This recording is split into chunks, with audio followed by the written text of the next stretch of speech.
Hi,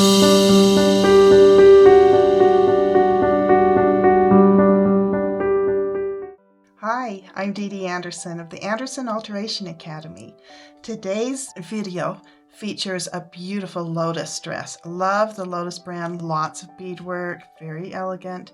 The bride had a vision on her sleeves. She wanted a lot more beaded embellishment added onto them, and I'm excited to show you how that turned out. Let's get started. Okay, I want to show you what I've needed to do to this beautiful dress. This is a lotus threads made in China. It's out of New York. It's a beautiful dress. Lotus is known for their amazing beadwork. I've never seen a lotus dress that I didn't just gasp at how beautiful the beadwork is. I needed to raise the shoulders. Here I needed a whole inch. So as you can see, I've got an inch of overlap on this beadwork on the shoulder. Now, the bride's vision for this dress was to have this beadwork extend onto the sleeve.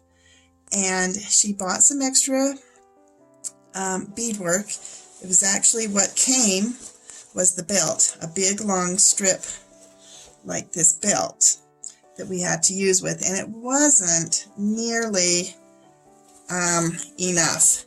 So what she decided, and I think she had already decided she wanted her cap sleeve a little bit shorter, but we actually made it short enough so that what beadwork she had bought would be sufficient. Here's how much I took off of that cap sleeve. Pretty much that much. And she was fine with that. She thought that would be just fine. And you know what? It was so fun collaborating with her. She had the vision on this. Definitely, and fun to work with her because I love her vision. Now here's what I am going to do. Because we're short on beadwork, of course, to start with.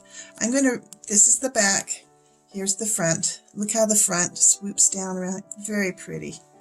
And the back seems to just be going like this. So I am going to remove this back piece and drop it down and blend it into the end of this sleeve, and we'll see that will give me less that I have to do on that belt, and we'll probably have to fill in a little bit, but we'll get this going. Shoulder raise is already done on both sides, and we've shortened the sleeves. I had to take the sleeve off in order to shorten it, so it was perfect timing with doing the shoulder raise. And we'll get going on that beadwork. Now here is a strip of the belting. This is the beadwork that came when they ordered from the manufacturer extra beadwork for the sleeve. It was not, I think, what they were expecting. I think they were hoping for big pieces like the neck edge, that front and back piece that were nice and big and would cover a sleeve, but it is what it is, and this is what came. And the wedding is coming. There's no time to order more beadwork. Now, I've cut this, see that? You notice nothing, bing, bing, bing, bing. I went ahead and, there it is back together. I use this glue. I'm not saying that this is the only brand. There's lots of brands out there. It's permanent fabric adhesive. But what I love about this, and I think all of the brands are pretty much like, it stays flexible. I've already glued these down, which is why look at this flower. It's not falling apart. It stays flexible when I'm done. See how flexible that is? Nice and flexible. And so I love that about it. And so I can cut little pieces out. As I'm doing this, I'm going to need to do that. I'm going to need to, there's spots that I'm going to need to fill in. And so I like doing that first, just prepping my beadwork. And then it just makes life so much easier. All right, let's get going and pin this on. Let me show you what we've done here. This is the back. Okay, let me show you the front again. Pretty, pretty, pretty. Here's our shortened sleeve. Remember, I shortened that sleeve up, made it a smaller cap. And now this back piece, look how far this front piece overlaps onto the back. And this back one, I've dropped down almost there. I'm going to probably fill in, if I don't have a piece here, I'll just with beadwork fill in there. And I've laid that back piece here. Probably going to need a little bit here, but there, that's on the back of the sleeve. That's the back side of the sleeve and the bodice. Okay, I'm going to pin this on here. Here's our front edge right here,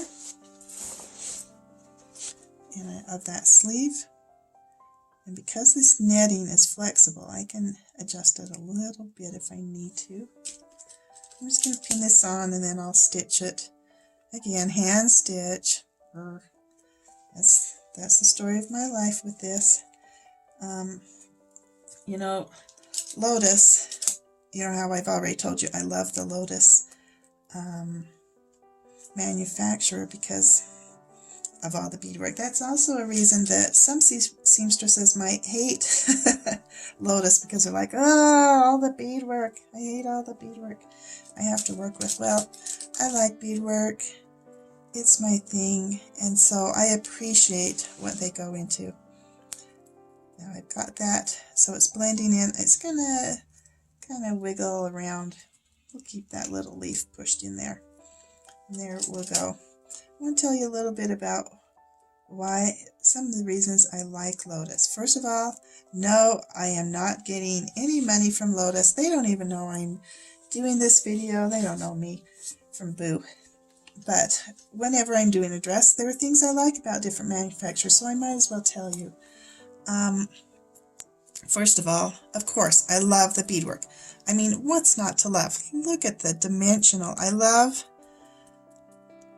the dimension on it. I just call it chubby beadwork because it's just chunky and fluffy and everything. There, I'm going to have to add some little pieces there. But there's more to Lotus than that. One of the things I like, first of all, they are a very price-conscious manufacturer. They are definitely on the lower end of pricing, but they're different than a lot of the low-end. Some low-end manufacturers take a very popular dress and then just remake it in cheaper fabrics and cheaper manufacturing techniques, and you're pretty much getting the same dress made cheaply. Lotus is different. Lotus sings their own song. These are their own designs, and they're just beautiful. The Lotus song, I would call it, or basic style, is always quiet elegance. Yes, they always have this amazing beadwork, but the silhouette of the dress is very soft. I never see boning in it.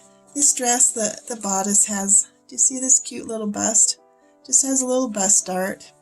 Has a sweet little belt here, and then it goes down into a trumpet skirt. The trumpet skirt has this lace, a godette, the same lace that they have on the sleeve, a godet. Sorry, I pronounce everything wrong. It's a curse I have. Inserted into the skirt at the bottom. Gorgeous, wonderful skirt. But they have a softness. This is a crepe. It's very stretchy. I told the bride, you are going to be the most comfortable person in the room when you get married. And she's like, I know, it feels so good. And I'm like, yeah, it's like wearing your pajamas, isn't it? And she's like, yes. They just have a soft silhouette, but it's their own. They're not trying to copy anyone. This is just who they are, and this is just their style. It's kind of a quiet elegance. You'll never find a big, fluffy, netty princess skirt on them. That's just not who they are. They're much more refined. And so, you know, if you're a bride that's looking for less structure in the bodice and just a dress that kind of floats over the silhouette, their silhouette, and this might be a brand you want to look into. A lot of their styles might appeal to you. All right, I'm going to get busy sewing this down now. Okay, I've got that all beaded, stitched down, and now I came to this corner right here, and I feel like I just want to tidy it up a little bit. So I'm just going to bead a little bit here, put some beads, kind of fill in a little bit. That looks yucky too. I'm going to trim that netting off there. That looks better. Just hit my phone with my scissors. Sorry about that. Let me just do a little bit. I love this thing. I think I got my kids for Christmas one year when they were little piece of jewelry or something in it, and I love it. It's just right for beadwork. I know they actually make these kind of things in the bead things, but I've had this forever, and somehow I've just bonded with it, and I just don't know if my brain would know how to bead if I didn't have this little black thing. I guess it's a little jewelry box, whatever. It held a little pin or something that they picked out and liked for me. Okay, let me do one more little beadwork right across there.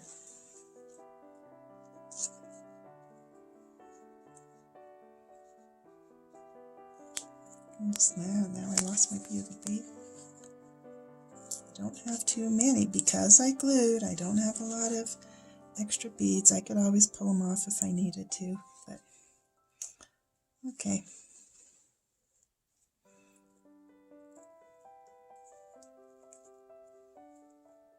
There we go. That just looks a little better, don't you think? Okay, now it's time to start doing some fill-in. The first fill-in I want to do is front and center. I always work on the front first so that if I don't have enough, it's on the back where things get funky. Let me flip this around here. Now, this is our front. You know, there's just a gap there that I think doesn't blend well. So I've got this little piece. I think I'm going to snip that little bit of netting off. But I feel like that little leaf, how it's drizzling out, if I put that right in there, I think, let me get that fitting in there nicely. Yeah, don't you think that looks better?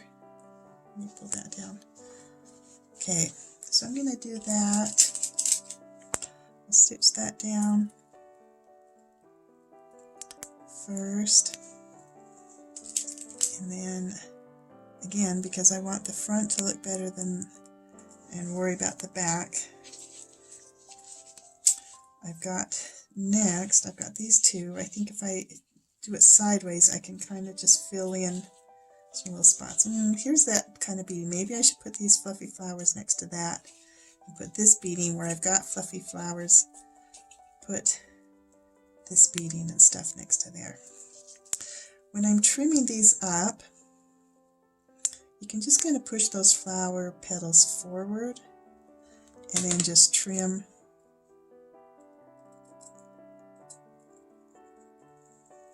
that direction. I'm gonna, on these bugle beads, I might have a little bit of chinking here. We'll see if it goes bing. And I stitched it there. I lost a few. See that? That's okay. I didn't lose a ton. But there. See, we'll remove this pinning up here so it's not, that pin was in the way. Here's this. Oh, we were going to put it back here a little bit and put some of this beading. Where is it? Yeah, that stuff. In there. Okay, just about right there. Here we go. We're going to trim that down. You're going to hear a little chink again. Bing, probably. I got to kind of wiggle my scissors in between bugle beads. I don't like to cut them. It's not necessary. And, oh, I didn't even hear anything there. Look at that. I'm saving every bead that comes off because, like how I blended in the ends, I'm pulling a few off of there just till we get where it's sturdy. Let's get this little, kind of want that leaf. Let's just fill it in like that.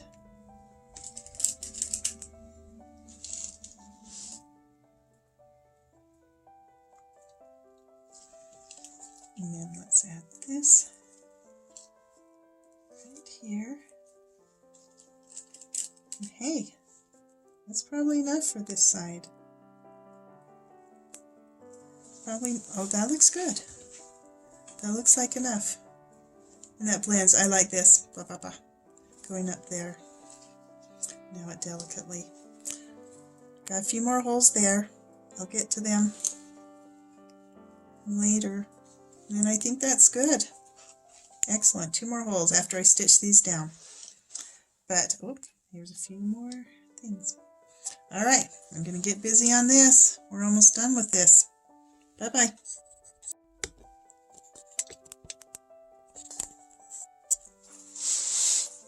Okay, we're done. I've got it all stitched in. So those pretty rhinestones. Now there were a few extra holes, but I was running out of lace, so I just chose to stitch just beads. I just beaded in. This is what I have left. This little thing and one petal that fell off. That's what I've got left. But I was able to just, any little tiny gaps, I just kind of tucked in with beadwork. Both sides are done. I'm really excited for this bride to come try this on. I love her vision. What she felt she wanted on that sleeve, I think it's just a beautiful concept. And I think it's going to look really sweet. I'm excited for her to try this on. It'll be a few days, but I'll let you know if she likes it or not. I think she will. Here we are with beautiful Bailey with these shoulders. I love them. There's enough cap that we have, but look at the coloring with her hair. I love it. Let me show you the back. Look at that sleeve. This is what the bride's vision was, and I loved her vision.